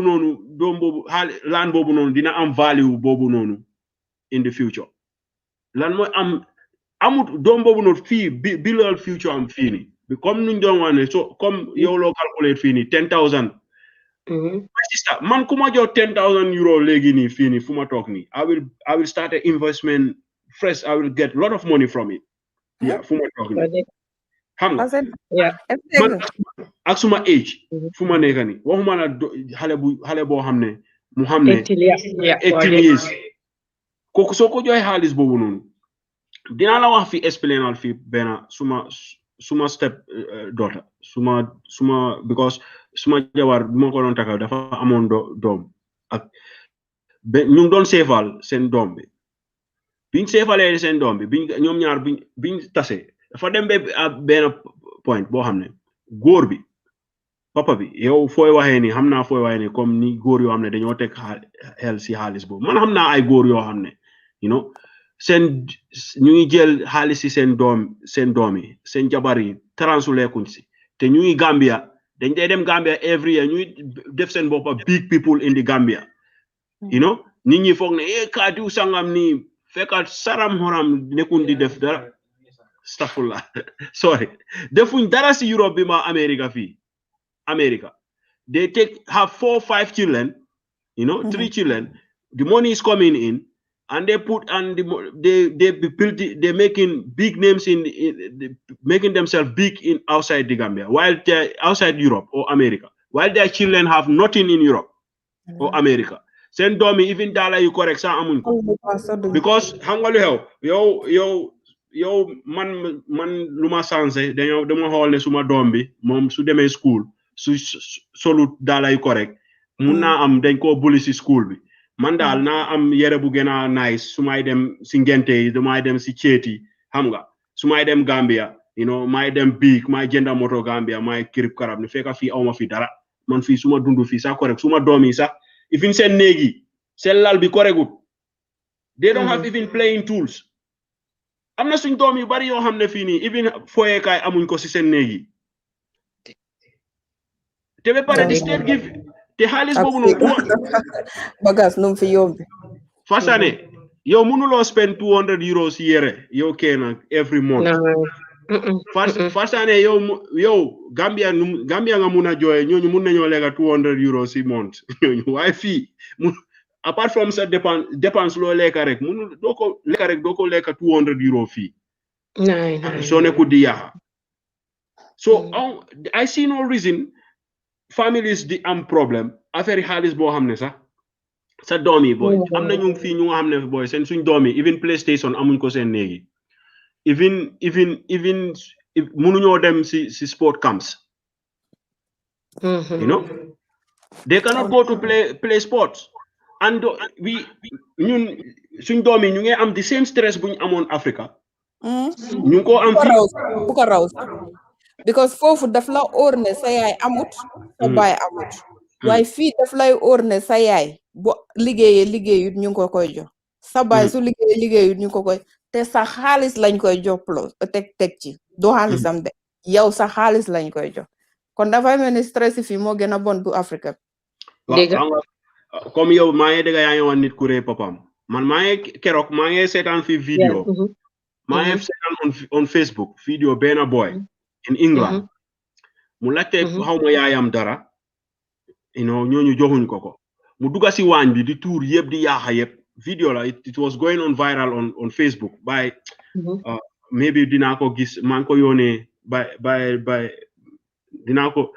I will say it maa ngi ko yónnee woon Isa because Isa moom daf day def programme yooyu noonu ñu bari to talk about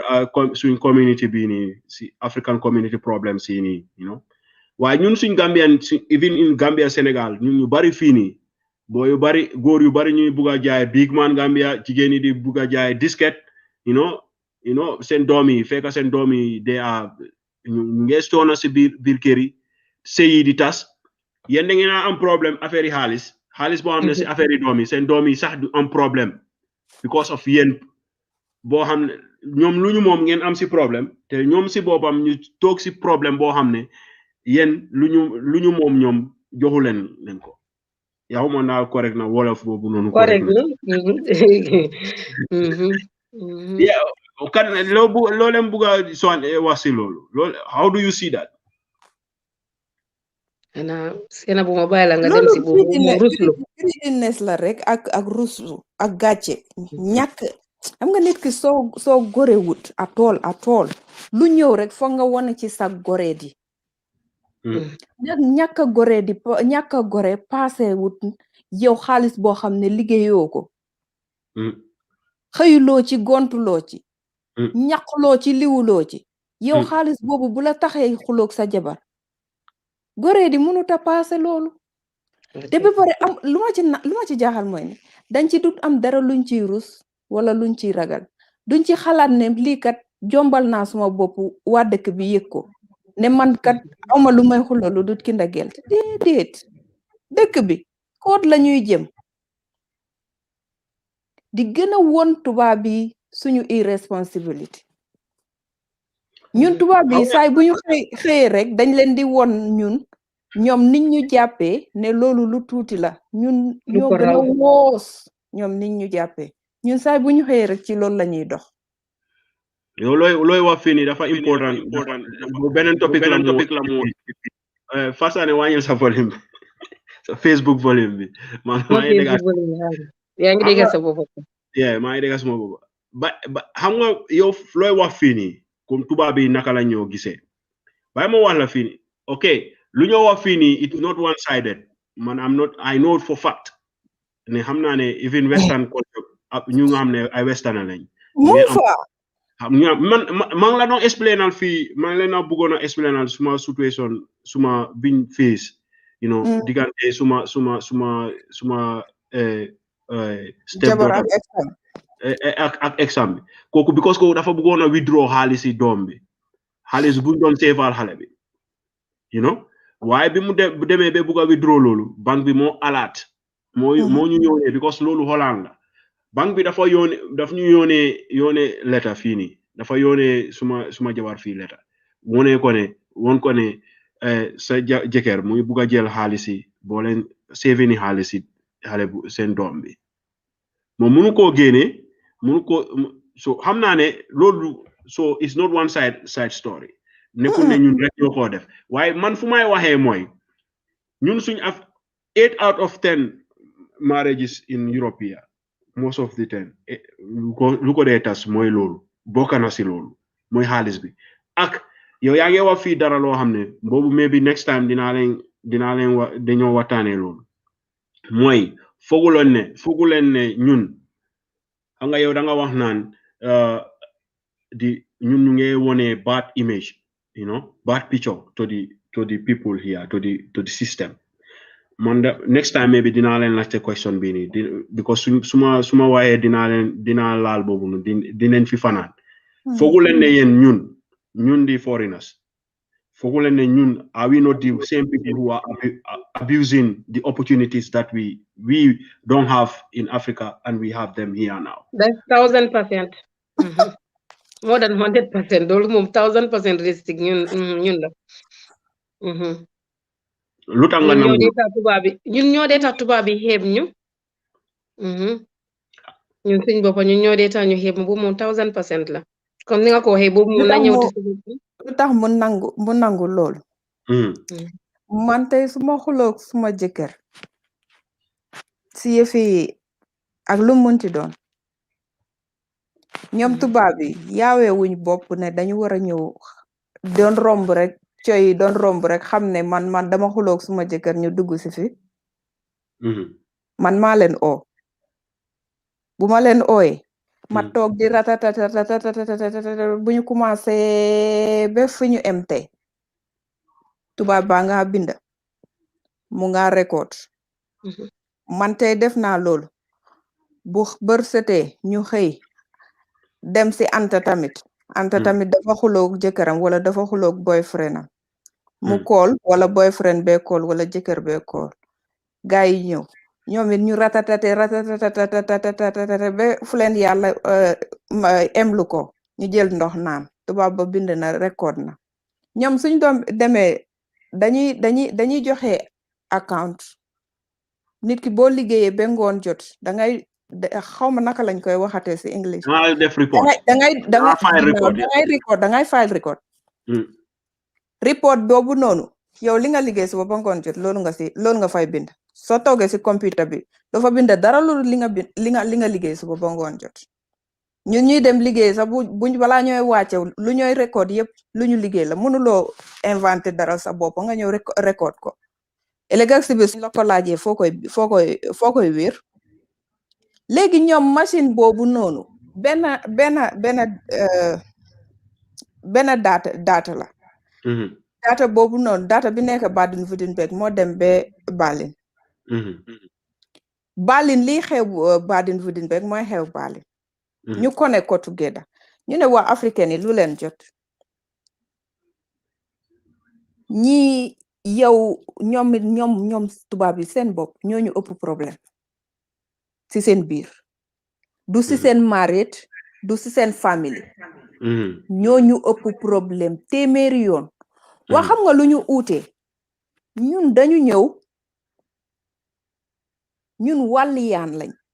ñoom fii lañu dëkk ñoom buñ fi reyantee da ngay jóg reyanteeg sa jëkkër fii mbaa nga reyanteeg sa boyfriend nga génn dem sa kër yaay mbaa nga dem sa kër baab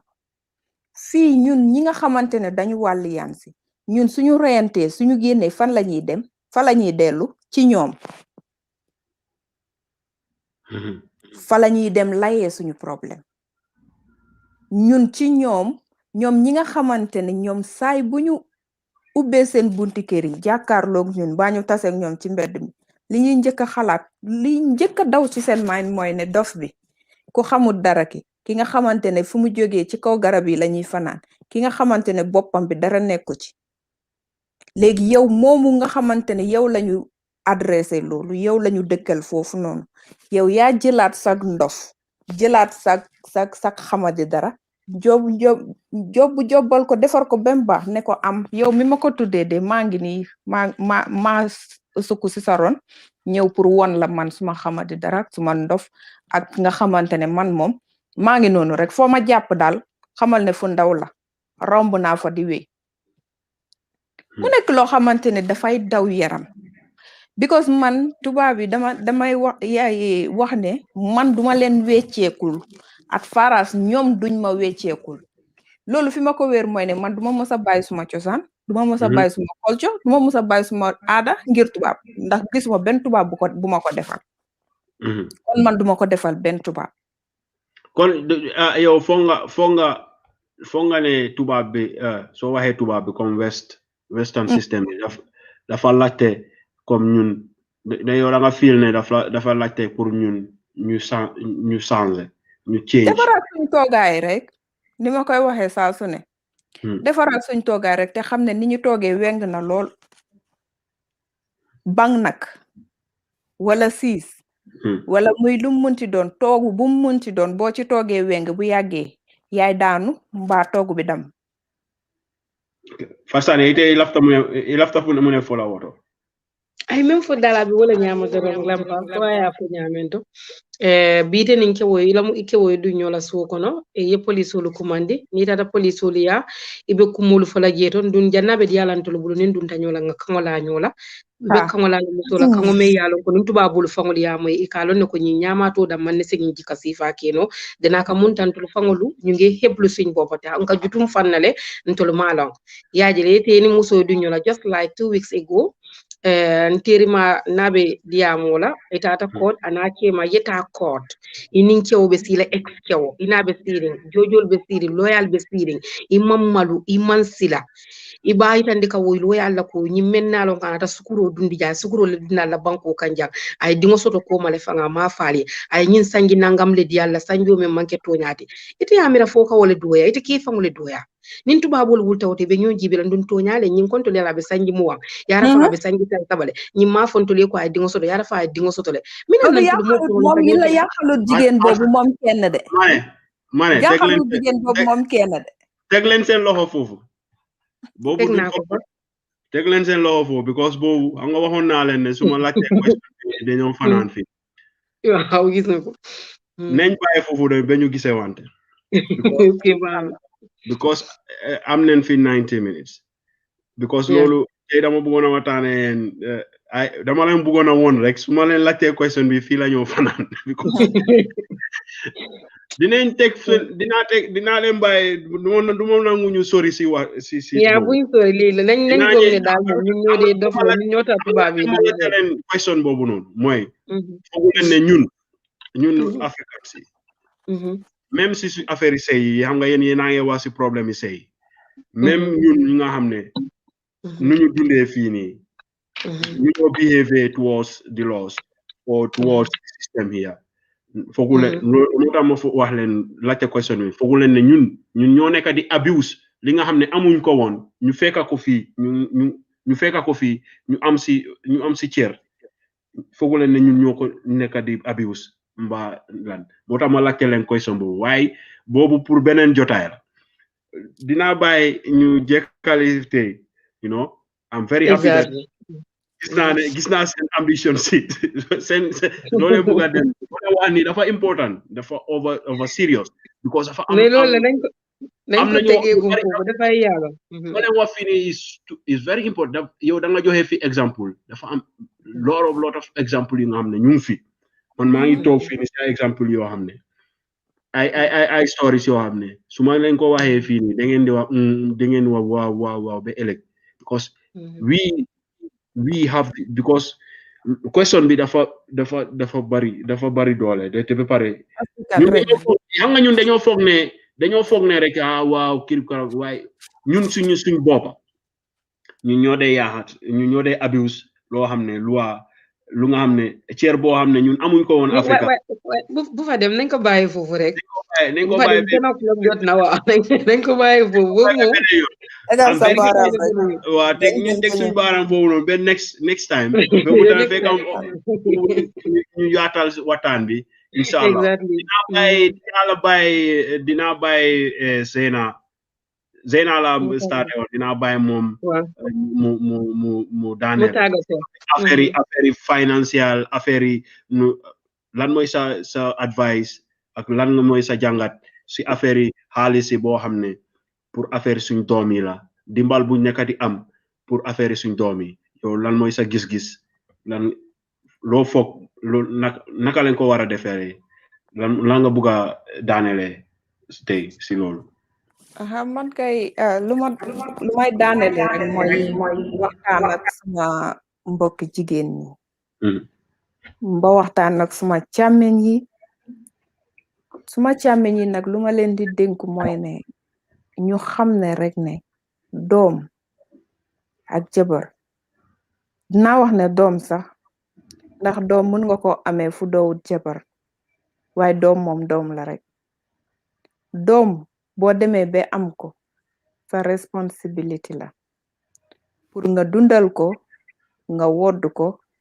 nga dox ci ay nit sam ba keroog muy mënal boppam sa waajur bi la jur yow amutoon ku ko jàppale amutoon ku ko dimbale amutoon ku ko jox butut saka bu rëy waaye woddoon na la dëkkaloon na la iroon na la sang na la li mu mënoon def na ko ci yow ba nga màgg pattuloo làggiwloo ba nga mënal sa bopp kon nag bor la te danga ko war a fay ci sa njaboot li la sa baay lebaloon danga ko war a fay ci sa njaboot siixlul ma kindagelt pour lekk ko mbaa nga dugal ko sa poos kindagelt saay boo koy lijjanti na fekk ne ndax yaa ngi laaj yaay mbaa yaa ngi dugal saasu ne mbaa yaa ngi fàttaliku ne xale yi dañuy màgg mbaa yaa ngi fàttaliku ne xale yi nu ñuy gën a màggee seen nit si gën a bari te ñun suñu doole day wàññeeku ñun waajur yow yaay bi ma commencé ko ci sama bopp ma yedd suma mboolem moromi jigéen yow jigéen bi nga xamante ne yàlla la jàppale dimbale la suturaal la ndax ku nekk xam na diggante yaay ak doom li yaay di yéene doom li yaay di mbébétal doom yoon wu yaay di xalal doom bari na gudd na yaatu na waaye lëndëm na yàlla jàppale la suturaalal la dimbale la ba indi la fii nga xamante ne yoon wi lu mu lëndëm su lamp newut raay tàkk waaye jox na la tojlaay boo ko niitee nga la tojlaay boobu bu nangu mu ñàkk batterie loo ndóol loo sonn nga la waay lu mu tuuti fexeel ba ëllëg bul doom jàkkaarloo yow ne la yaay ana li ma dencal lu mu tuuti waay amal loo teg ci loxoom ndax doom nawle la te doomi Europe du doomi africain der bu ñuul bi lañu am dereti africain mooy daw ci seen yaram waaye amewuñu xeli africain boo buggee dox ci maynam moom mooy dox ci sa mayn kenn juru fi doomi ngaaka ñun ñooy ngaaka yi waaye ay doomi nandite rek lañ jur nañ ci bàyyi xel kon nag di leen santaat bu baax di leen gërëmaat di leen jox seen wàccuwaay di sant yàlla suñu borom bi nga xamante ne moo ñu dimbale ba ñu jekkale ci alhamdulillahi rabbil alamin di leen wax ne yéen kenn du yéen ñi nga xamante ne saay bu ñu lalee rek ngeen laleek ñu kon ñu ngi leen di wax ne gërëm nañ leen sant nañ leen li fi baax yépp si yàlla suñu boor la jógee waaye li fi bon yépp matati doomu aadama tàggu nañ leen ba beneen yoon no waxuloo fi lu dara lu wrong because xam nga waxtaan pare ma call ko si suuf xam nga ñun we had an open conversation we don't come here to lecture ñëwuñ fii pour jàngale ñëwuñ fii pour lecture dañ ñëw fii pour waxtaan because waxtaan dara bonut si because dañoo exchange ideas rek nit ñi am na da ngay naa toog di waxtaan da ngaa toogaa nit di waxtaanaa moom si place am ñu nga xam ne ñu toog ñu leen wóor ngeen foog ne yéen loo leen di nekk di waxtaan si yéen rek la nekk di njëriñ waaye ñu leen di déglu même suñu waxu dara sax lu ñoo jàng si loo leen di wax mooy gën a ëpp njëriñ yéen mii di waxtaan so lu ñoo waxtaanee fii ñun ñëwuñ fii di lecture kenn so man I welcome everything you said here man dañ doon waxtaan rek so man I te ba pare I am always happy to talk to people to talk to you people te you people are very open because sama day follow seen am ngeen seen own platform moo tax ma ñemee leen pour di leen laajte ay question because I see how open you people are how willing you people are to express yourself wax li nga xam ne moo nekk si yéen ak seen gis-gis so doomi aadama nag amuloo dara loo doxee lu ëppa looy may ay nit say morom doomi aadama lu dul wax sa xalaat ak soo fiilee dara nga wax nga jàngal leen soo amee métier nga wax jàngal ay nit soo amee xam-xam nga wax ko ay nit ñu mun si njëriñoo so yow ñun we are not coming here to lecture anybody thank you Zena for your contribution loo fi wax yëpp amul dara lu fi ñaaw dinaa bàyyi suma daaleen because xam nga moom laay dee mujjee mooy suma feet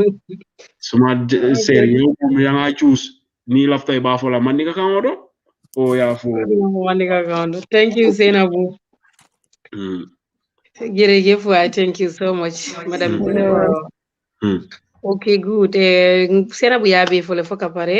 mi mobi kontonne tolani kontongo ko nga fo nyamento mbadi musolo ani mbadi kewolu pour sen hakilotu bake mbi nga kata afuta nyaawo nya nga femma bondingoli pour sama kama ni kana malu nyoye because ka femma bo dingoy nyinto babu do kono fenne me alon ko amon kole ya alala de maruto man satalla ya sono ya ndingire tubabu ya sono ya ndingoto alim fanal nga sono ya nding faye pour sama nindingolu tema fenkana mane pour sama nindi ngol tema kanan ko jimi because fenne me alon ko la nyanto demu amankete ke wotata amankete musotati ko le dindi ngol ta oto alinga tray ngama bo dindi ngol alinga tray nga dindi ngol makoy hanni ma be ma bono do man dimma bo dindi ngol ye mbato la moy lan nyim mara mil yalon kalbe kacani la moy kam anim mil yalon ko na botala al binale kala moy aliya baraka bake alla la moy kuñi malla be nyim fanan konto na lampam be konto na bake yal nin ko mbakala lampa somtan ko Abubakar mbelam pa konto na bake thank you so much pour yen ko mandina pour kana nka nyin ka chata pour nga ka cha mo be la on opinion ko ya fa nyame open conversation mo moronding min be la hakilo doro ya pindina nga ka cha ngalam fo wate ko inshallah rabbi binali janne ko teke barali nga tray bake alin kana nyina ndi wala kindagel ko le kindagel ma fo mutagel ma fo fatagel e ko le kindagel ali nga tray nga dundi puto me yalon ko ta man kana malum dingali ala baraka bake alnal badi malen Fatfani Diallo for next week, inshallah. Thank you very much. Next week, I will try. We come back here. We talk about this because it is this topic. Because I will. Allah, question of me asks. But we will go deep in that. Thank you very much for your time. Thank you. Yeah, okay, thank you. Good night. Adraman continue, yeah. Zena, Neil Mosa Jeker, Jeringen Jeff, thank you very much for your time. Yeah. Ciao. We love you all. Ciao, ciao, ciao. Yeah. Thank you very much. Oh, brother Haruna, thank you for acknowledging, we are also learning. We learn. Thank you for your contribution. It is very, very important that the points that you made through here, they are very valid. This is what is this is what I'm going to say to finish. The sad thing about the African, the African migrant, the migrant himself is, I, Boubacar Jallo. I was born in Basay Santasu. I was born in a working family. My father was, a hardworking man. From his youth manship, he left home. Anywhere he went, he made home from there. And even some people might mistake home from him. They think from anywhere he went, he struggled, he made ends meet. He made life possible for us. He made everything good for us. He's a good example. He was a good example. We migrate. We live in Africa. I was born in Basse Santasu.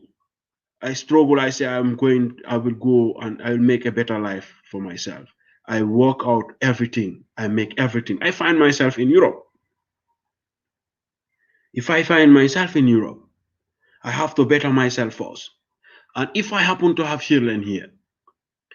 first of all, what I should ask myself is, am I ready to have children? Am I ready to make sure that these children will not face the same difficulties that I have when I was a small boy, when I was growing? The responsibilities is to make sure to give those children what is necessary, what they are of need of. And in Europe here or in America, there is this social system that happens to help families.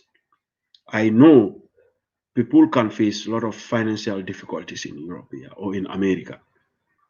but that is not an excuse, to not concentrate and give support to your families. I know some of us have it very difficult, but my brother, if you are working like Brother Haruna Faraj said, we should cater our children from our own earnings and save for our children so that they will not face the same difficulties that we have. We should not allow funds that are coming in that are meant for the welfare of our children to be a struggle amongst us as family. Yes, there are family, 90% of our young children, our children who are born here, from foreign background, they have a lot of difficulties than people who have European background parents. 90%. Only 10% out of us who do, take good care of their children, who make sure that this funding that they have are meant for their children. I don't know every household, but many Andy, we used to say this, he who that everybody spit on will get wet. If everybody is complaining about an issue, that is true. That is true, because if families are breaking apart because of child support, then there is a problem. Let's say this ladies come here and say, this funding is like less than 200 euros. Me, I don't live with my daughter. I don't live with my family. I pay every month my daughter. And if I pay 150 euros to my daughter, I know that money will go for the child, their well-being. But that doesn't also, that should not be a stop for me. I should also make sure I have a child now. I have to make sure that from my income, I can save something for that child, because I don't want my daughter to be like me, to have the problems that I have. I have to make sure You know, all these opportunities that are in Europe here that I know about, I make sure I make sure that she or he tomorrow will benefit them fully, even if I don't benefit them. I will make sure that when he or she come to age, she will not have difficulties, you know, of reaching to those benefits, you know. And I will not make sure that anything that comes that is belonging to her will be for her, not for me, and not for her mother too. These are the things like Zena was saying that, you know, people listen what when me and Fasani when we calculated. If you, let's say the state is giving you 150 euros, 200 euros every month. My brother, you don't spend 200 euros on clothing on your children every day, because the rest you do it, you eat. Even when you were not having a child, you have to eat. Even when you were not having a child, you have to pay your bills at home. Even when you are not having a child, you know, there are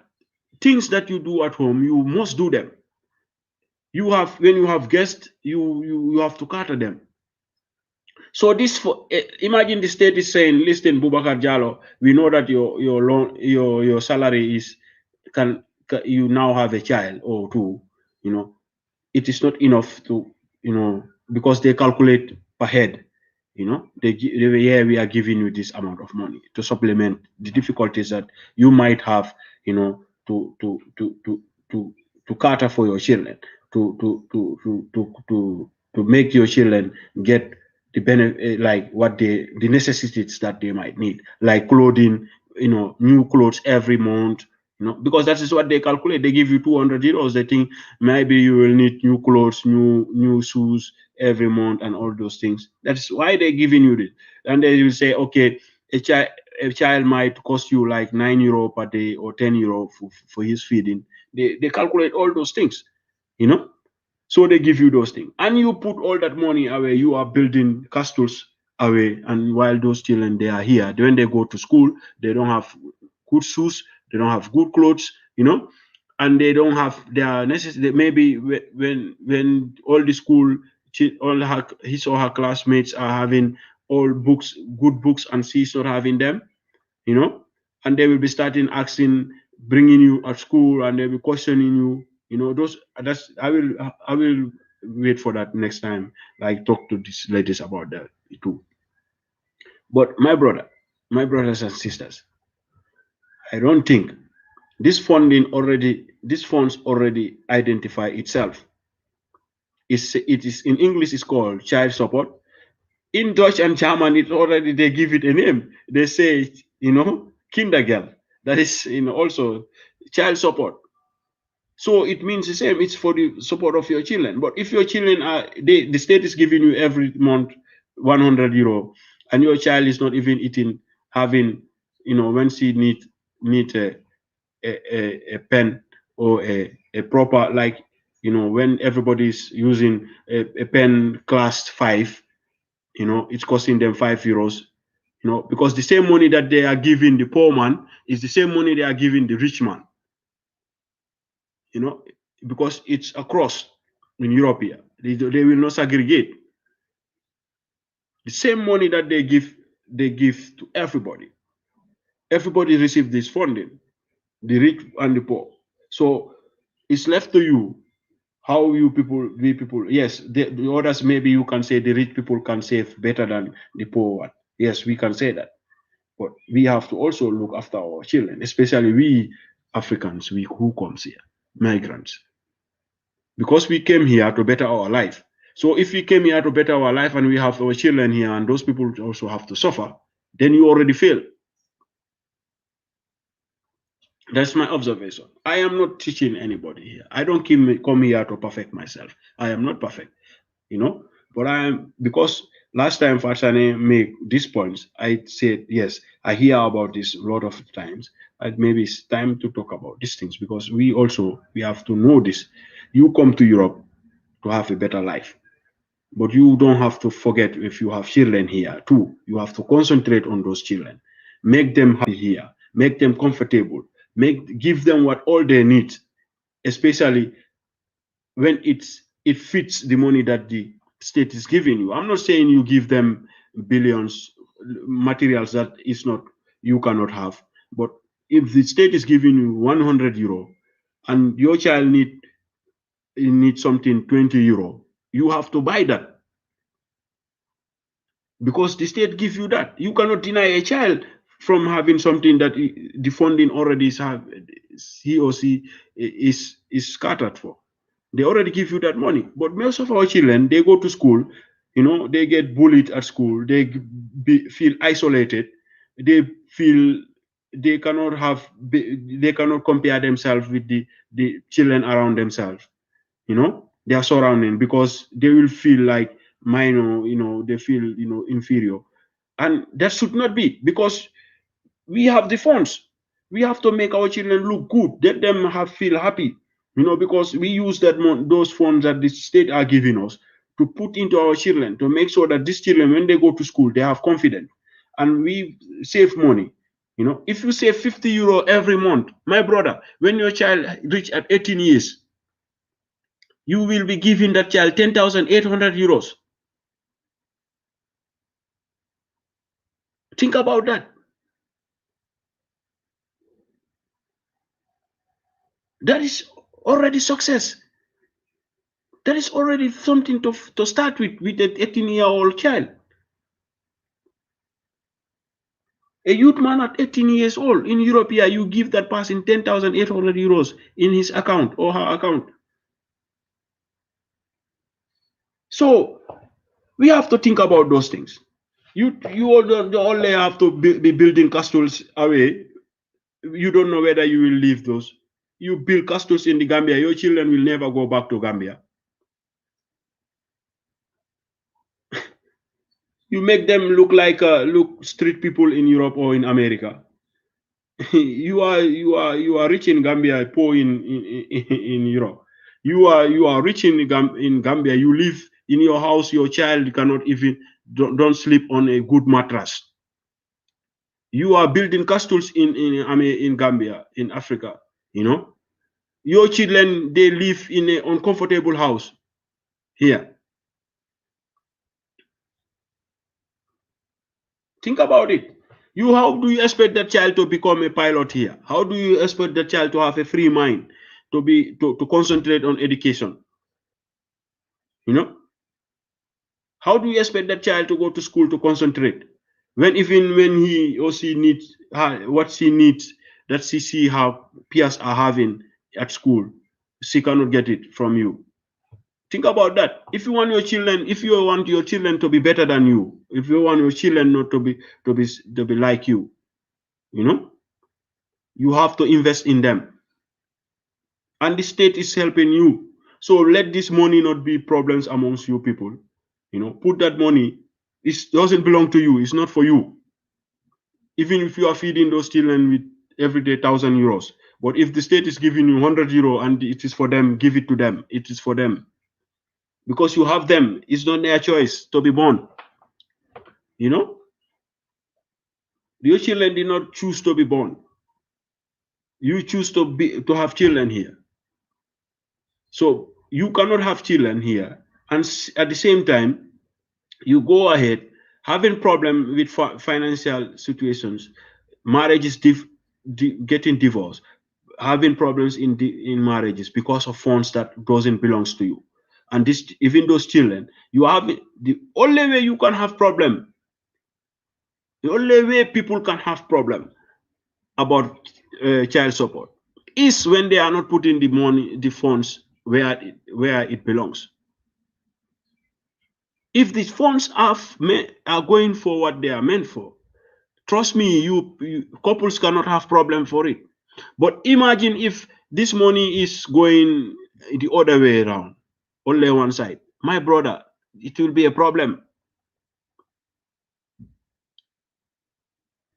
So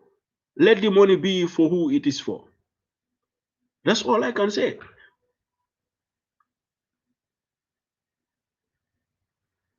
So have a good night. That was the open conversation here. Next week, I will try also to bring my sisters here. I promise them I will bring them every 2 weeks. But these topics, they are hot topics. I don't want to forget them. I will bring them back here next week. My question to them is next week, don't you think we, the immigrants from Africa or Asia or anywhere who come to the Western world, are we not the same people who are abusing the same opportunities, priorities that we, how to call it, opportunities that we lack away home and we find here? Are we not the same people who are abusing those things? That will be my question to the sisters next week. And if you want to join the program next week, you can join too. If you have something to say, you just let me know. I'll put you on. We have an open conversation. Assalamu alaikum. Have a good night.